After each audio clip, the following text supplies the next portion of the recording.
Evening, everyone, and welcome to the presentation. Viewer and MZ from our Durban campus will be your hosts for the evening, so I will hand over to them. Good afternoon, everyone. I am Z here with Viwa. We are from Eduvos, South Africa's largest private higher education institution. We are proud to offer qualifications that are in line with the regulatory requirements set out by the Department of Higher Education and Training. Here at Eduvos, we prefer to think of education as an investment and believe that higher education should be accessible to all and that funding should not be a barrier to further your studies. So welcome and thank you for joining us. This is the second installment of our 5-part funding webinar series, where one of our partners take you through ways in which you can make use of their funding services. What is funding? Well, I know the answer to this. Funding is the act of providing resources to finance a need. And in this instance, the need is to secure your future through education. If you have more questions on funding, feel free to pop us a chat on our chat function. We'll get to your questions towards the end of the session. So, explore the dreams that won't be silenced. You've chosen your qualification. It's time to choose a funding partner. With us this evening, we have Johan from Student Hero to explain their funding solution to you. Johan, over to you. Thank you very much, Mzi, for the introduction. I'm hoping I can follow in that ginormous footstep you guys just left with that introduction video and the background music. I'll see if I can be nearly as spectacular as yours. Just to confirm, you can see the slide. I've requested control. Just going to do a quick test here. Yeah, it seems, and it is visible, Mzi, on your end. Yes, it is. Yes, it is. Perfect. So the style of presentation I'll follow tonight would be to ask some questions that we as Student Hero anticipate some of our applicants wondering about, or some aspects about funding that you might be wondering about. And then I'll just provide a standard answer to that, sort of like a question and answer approach. So just for the sake of background, Student Hero is South Africa's largest student funding facilitation service. It's an initiative aimed to help current and prospective students to learn about, apply, or qualify for study funding from South Africa's leading educational finance providers. So we're not a finance provider ourselves. We facilitate. There's multiple funding providers out there, as is evident from tonight's series. You've got Learning Loans, Manati, Fundi, and ABSA, and Student Hero will facilitate your funding application on your behalf and take that single application to these multiple funding providers, so you don't have to go through all that effort.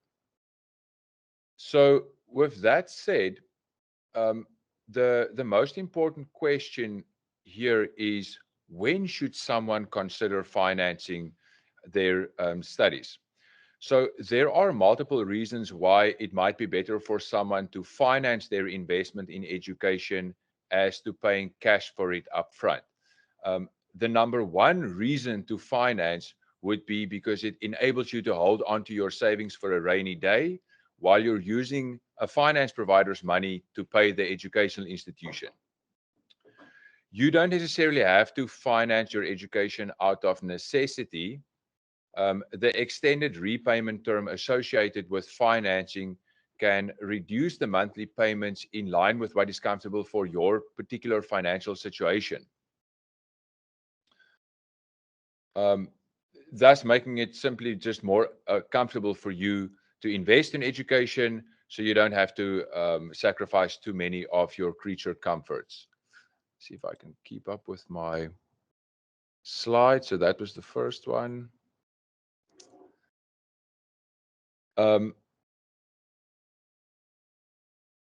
To determine if financing is right for you, we recommend weighing the cost associated with funding and financing education against the increased earning potential induced by studying.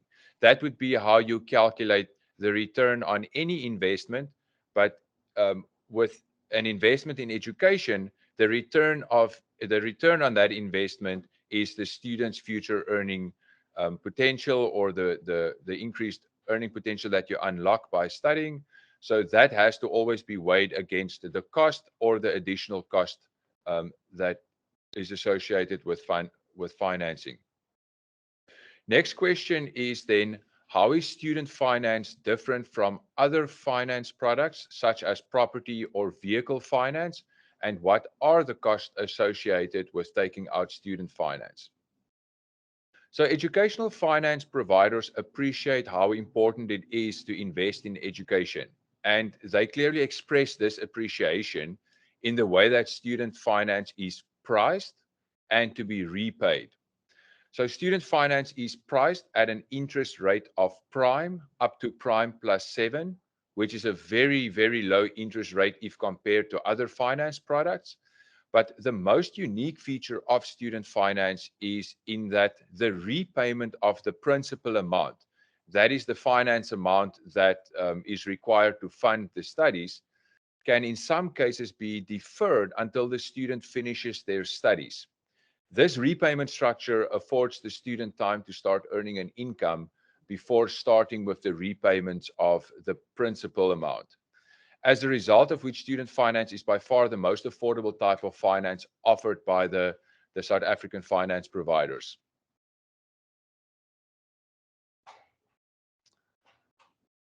Next question is, what are the qualifying criteria and the process to apply for study finance?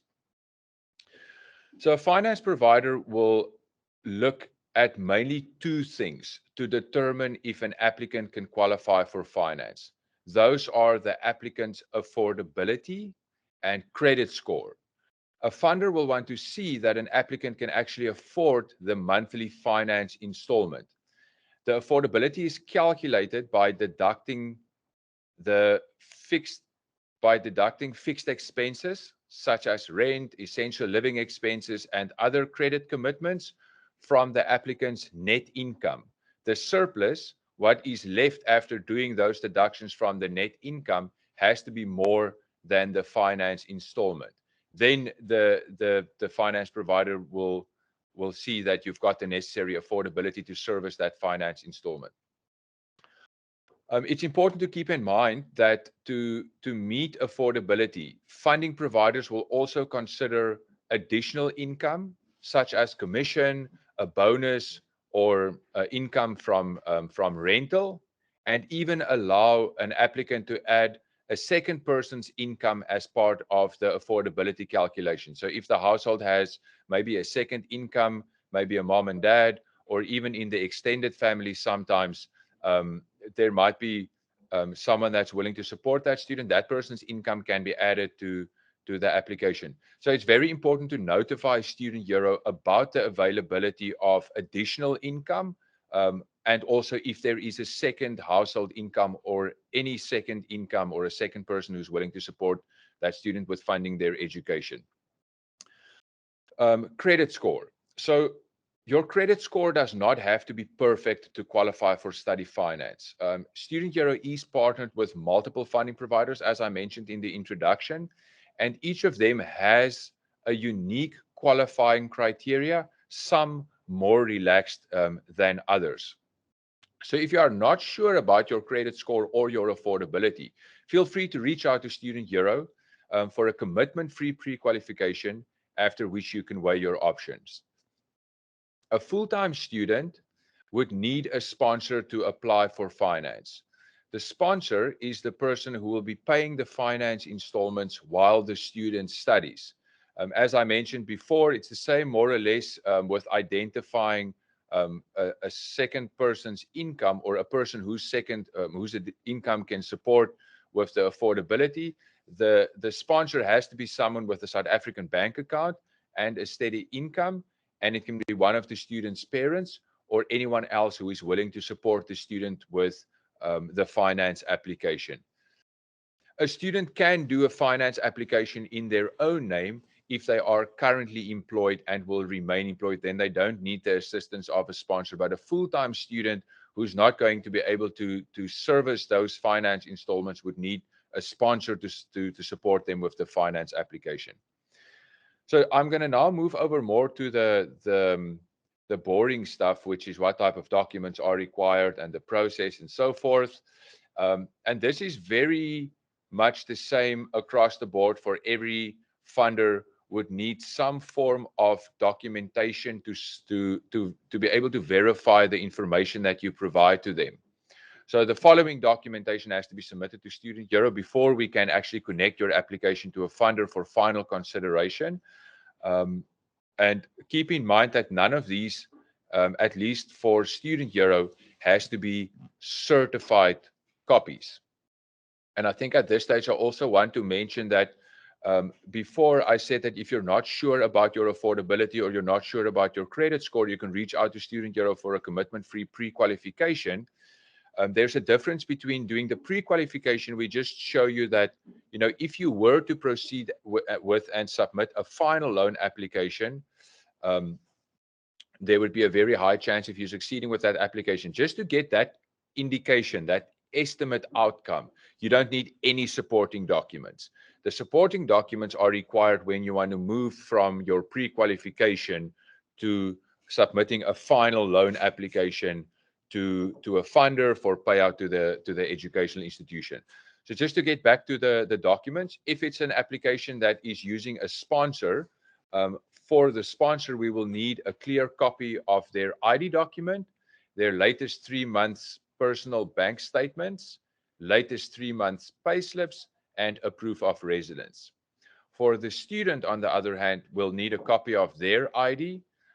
We'll need their latest available academic results or the National Senior Certificate if that is available. We'll need the letter of acceptance from the educational institution to prove that the student is indeed accepted to study. And we'll need the educational institution's proof of invoice or fee schedule / fee statement as proof of the actual loan amount that the student requires. Gosh, I completely forgot to keep up with my slides. There we go. That happens to be the next one. So the question then, this sort of ties in with the whole point about the pre-qualification and the final application, is sort of now you're wondering, well, when would be a good time for me to engage with Student Euro about funding? So keeping in mind everything I said before about getting yourselves pre-qualified and not requiring any documents for that, the most important thing to keep in mind, especially for first-time students or their financial caregivers / sponsors, is that the student does not have to be registered before engaging with Student Euro. The sooner you can reach out to Student Euro, the better. Existing students or their financial caregivers are also welcome to reach out to Student Euro to apply for finance for the balance of their current fees or to finance further years of study. And you can do so at any point in time. The moment you consider financing your studies, whether it's out of convenience or out of necessity, the sooner you can reach out to Student Euro, the sooner we can give you that confidence, even if it's by means of the pre-qualification, that funding will be available for you if you continue registering at the educational institution. It sometimes is nice to just get that confidence that there will be financial backing for your studies.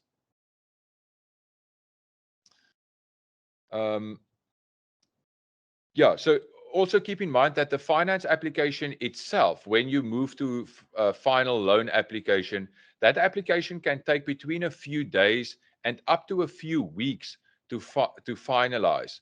A finance provider could maybe request additional information from you, and that can lead to an extended turnaround time. So it is therefore never ever a good idea to leave your finance application until a few days before classes start.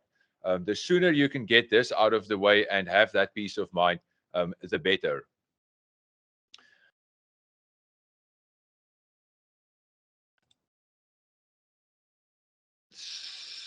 So this is the last one then, is how can I get in contact with Student Euro? So if you would like to learn more about apply or pre-qualify for study finance, then you're welcome to submit your details In the Student Euro funding portal, the online funding portal, there is one linked to Eduvos's website, or you can come directly to Student Euro's website at studenteuro.co.za, submit your details there.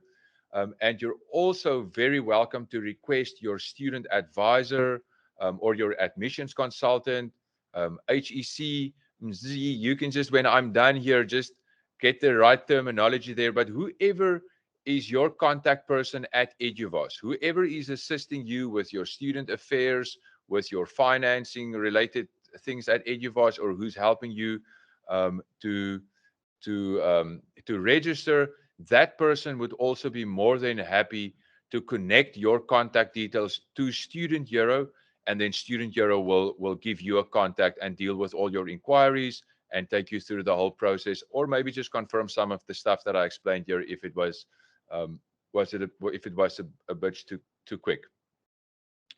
Yeah, Student Euro looks forward to helping all of you be your future selves sooner. That's it from me. Thank you so much, Johan. And just to add to that very last slide that you had in terms of who it is, if you're dealing with Eduvos, you'd have to talk with your higher education consultant. Right. So I've dropped a couple of things into the chat box. First and foremost, you've got the website for Student Hero that's in the chat box. And then we also have, if you're going to go via the Eduvos website, that link is also available on the actual chat. So I'm just going to hand it over to Viewer, who's going to take us through the questions for today's session. So we have one question on the chat box. The question is this applicable to non-South African citizens? It can be. So the application there's two parties to every student funding or student finance application. As I mentioned before, there's this, if it's a full-time student, they would need a sponsor. So the sponsor needs to not necessarily be a South African citizen. If they have residency status in South Africa and has a South African bank account, think of the best way to answer the question would be to consider that the finance provider would want to verify your information. They would want to do the credit assessment, and they would also want to do the affordability assessment. So the person who's going to sponsor the student needs to have some track record in South Africa that is verifiable. A finance provider can't they don't have access to another country's credit reporting systems and banking systems. So even if that student's financial caregiver is a foreigner, but they have a South African bank account and have some financial affairs in South Africa, it would be a good idea for them to reach out to students or let us see what the situation is. But if it's, for instance, a student who's in a foreign country, they've been living there all their lives, they're currently still living in a foreign country, it's going to be a bit tricky for that person to apply for financing in South Africa from a South African finance provider. My guidance in that regard would be to rather go to a finance provider within your country of residence and see if they are willing to support you with what we call cross-border studies. That would be the best bet. Thank you, Johan. I have another question here that came via email. Does Student Hero assist with bursaries? So does the platform, the Student Hero platform, assist with also the bursary aspect of funding? Unfortunately not. Any bursary seeker's best friend is Google. If you can nail down what type of keywords to look for those bursaries to pop up on Google, that would be the best place to start. Bursaries are scattered far and wide, so a bursary seeker would have to do relentless research. And Viva, would it be fair to say that the educational institution itself would also be a good place to inquire about bursaries? Just pass that right back to you. But usually maybe if I can just speak more on bursaries just to manage expectations, we find that second, third year students, it's easier for them to qualify for bursaries because they have some sort of academic record to go on, where first time students, um, I would look much further than just the educational institution. But I would let Eduvos maybe speak specifically about the type of bursary assistance that you give.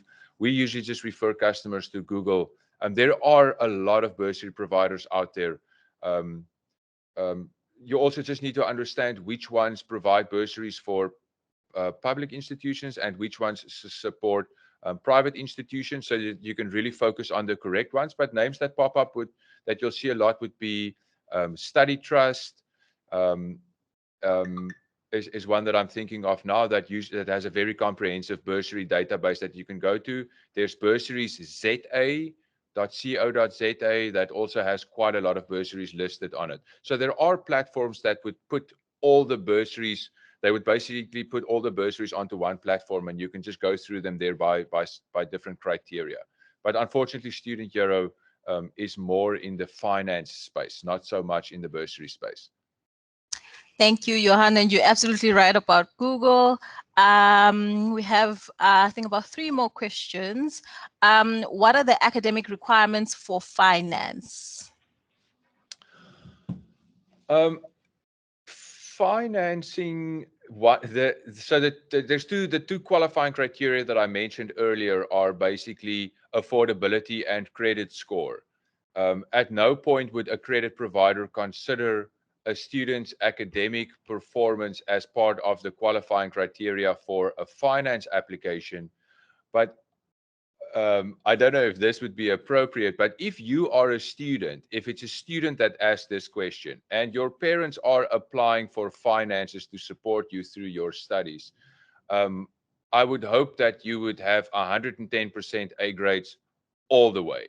So, although it's not specifically a qualifying criteria for finances, if you have to finance your studies, I would hope that you will maintain 100% on your studies and see a big return on investment. Yeah. So we have a question from Nombuso Zwane. Does Student Hero consider late applications after NSC results? So when the matrics get their results next year, January, can they apply for Yes, funding through the portal? absolutely. I would actually rather encourage that you still reach out to Student Hero before your National Senior Certificate is released, because you don't need to have the National Senior Certificate to do the pre-qualification. So if you know you're going to be having to explore financing, rather do that earlier, and then we can continue with your application after the National Senior Certificate has been released. But don't wait for that. Last year, I think we had a situation where some of the education institutions have started classes already before the National Senior Certificates were released. So you might want to be a bit more proactive. Thinking about it now, some of our funders actually do not require a National Senior Certificate. They will process your application without the National Senior Certificate. So again, just stressing that point of rather be proactive, reach out to Student Hero earlier. We can always park your application if you don't want to proceed immediately, but do that pre-qualification and get the confidence that you will be backed if you complete a final application with us. So you don't need your final results to apply for funding through Student Hero. The last question on the chat: does Student Hero only work hand in hand with an education institution in South Africa, or do they also support international institutions? South African educational institutions. Yeah, we're partnered with South African funding providers, and we're partnered with South African educational providers. Why did that person ask that student, does Eduvos have a campus abroad? No. I think it I'm was. just kidding because we would assume they need the financing to finance their studies at Eduvos. Yes, yes. Yes. I think just trying to cover all the bases in terms of exploring options. That is it for questions on the chat. Z, I'm just going to hand over back to you. Thank you so much. I feel so honored. You are. Thank you so much, Johan, for coming through and actually being our guest today. And I want to thank each and every single person that came for the actual webinar. We can stay tuned. There's another webinar that's coming through at 5:30, and then there's more tomorrow. But again, thank you so much, Johan. And this is where we say goodbye to everybody. Thank you so much. Absolute pleasure. Thanks for having me. All right. Cheers. Bye. Bye.